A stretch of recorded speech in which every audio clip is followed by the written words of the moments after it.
La pédagogie de projet maintenant. Donc, on parle souvent de la pédagogie de projet, évidemment que souvent le projet, il vient de l'adulte, il ne vient pas de l'élève. Mais pour qu'il y ait réussite ou pour que l'élève comprenne le sens qui est donné au projet, il faut que le projet de l'adulte devienne le projet de l'élève. Alors, la pédagogie de projet, elle est toujours au service des élèves. Elle laisse une place à l'apprenant et permet à l'élève d'exprimer ses intentions et de disposer d'un espace d'action et d'autonomie. Joseph Mutin, qui est psychologue belge, dans la théorie de la motivation humaine, dit « Nous dirions que l'homme n'apprend que s'il est à même de comprendre des liens existants entre les différents éléments de la situation comportementale proposée et vécue. » Joseph Mutin, c'est quelqu'un qui a beaucoup travaillé sur la pédagogie expérimentale. Et il s'est beaucoup inspiré aussi, mais j'en reparlerai tout à l'heure, de Benjamin Bloom. Donc pour Mutin, tout comme dans la pédagogie de projet, l'élève doit trouver du sens à ce qu'il apprend. C'est ça qui est très important. Enfin, le projet donne sens à l'action de l'équipe et en même temps la dynamise. Pour cela, le projet s'appuie sur quelques incontournables, quelques principes, à savoir avoir des objectifs pédagogiques et ou éducatifs, opérationnels, qui répondent avant tout aux besoins réels de l'apprenant. Il faudrait que les obstacles et les problèmes soient clairement identifiés. Pour cela, sa place dans le projet global de l'établissement. Alors, je ne parlerai pas du... J'ai mis une petite définition du projet de l'établissement, mais a priori, tout le monde connaît, elle est connue par tout. Alors, ce qui est important aussi pour que le projet réussisse, il faut que ce soit connu par tous, par toute la communauté éducative.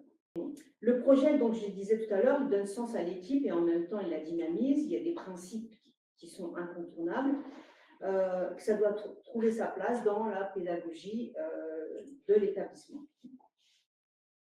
On voit, bon, nous, on a juste donné quelques idées des projets qui peuvent, en partant de ce que vous avez dit, il y a également donc, des projets avec des ouvertures culturelles, le PAC, le projet éducatif local, le SAL, alors souvent avec des noms, des acronymes correspondants, le PAI, le PPS.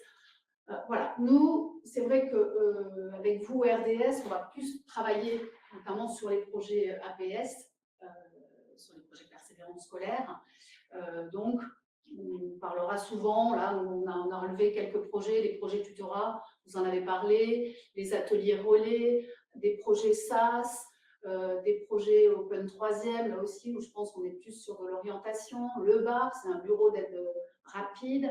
La flemme, un atelier motivation. Une web radio, une journée de valorisation. Bon, là, on ne peut pas tout citer.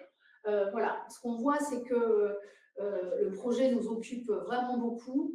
Moi, quand j'ai commencé à travailler sur le projet professionnel dans une vie antérieure, je me souviens de Mathieu Varin, un sociologue, et qui, lui, voulait un peu piquer en parlant de dictature de projet. Il disait on veut tout structurer, on veut tout planifier.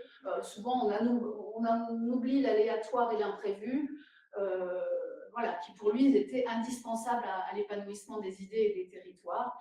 Alors je pense qu'il y a quand même eu un chemin fait sur ce projet qui était un peu trop planifié. Je pense qu'aujourd'hui, on planifie les projets, mais on va voir qu'on peut peut-être s'adapter aussi aux projets et peut-être que Mathieu Varin avait, en luttant contre la dictature du projet, a peut-être fait évoluer également le projet.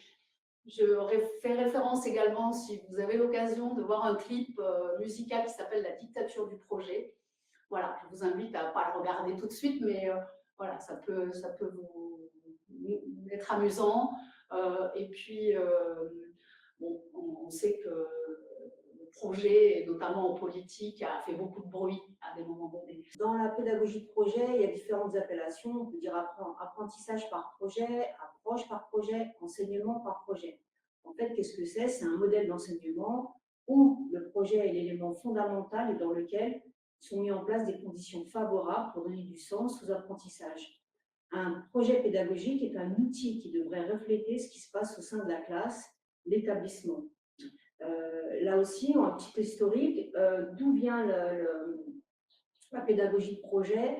C'est l'Américain John Dunway, alors peut-être je prononce mal, donc, qui est un instituteur, philosophe et professeur à l'Université de Chicago, qui ouvre une école laboratoire et qui crée le système de Learning by Doing, apprendre en faisant, fondé sur les occupations de l'élève et sur la formation cognitive par l'expérience. Les connaissances doivent toujours s'enraciner dans l'expérimentation et les actions de l'enfant.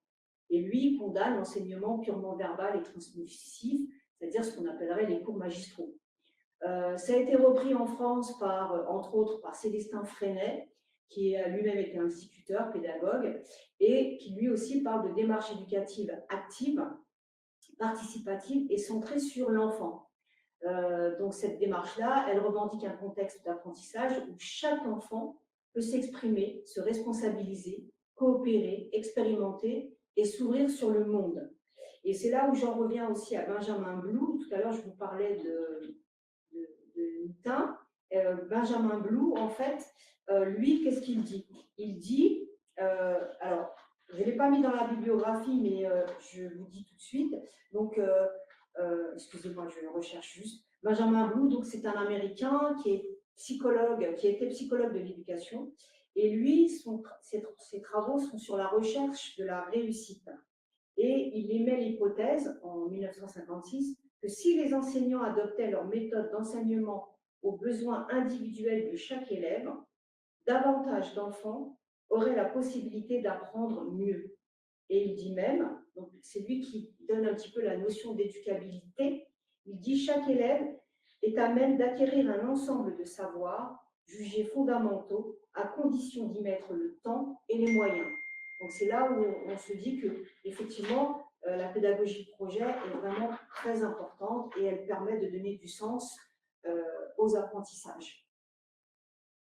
Alors ensuite, toujours dans le petit aperçu historique, on a aussi plus près de nous Monsieur Philippe Pernoud, que je pense que vous connaissez presque tous, c'est sociologue de l'éducation, et lui il dit dans son ouvrage Apprendre à l'école à travers des projets, pourquoi, comment, il défend le terme démarche de projet et l'idée que c'est une façon de mettre l'élève au travail et que on peut avoir des projets qui sont internes à une discipline. Elle peut concerner plusieurs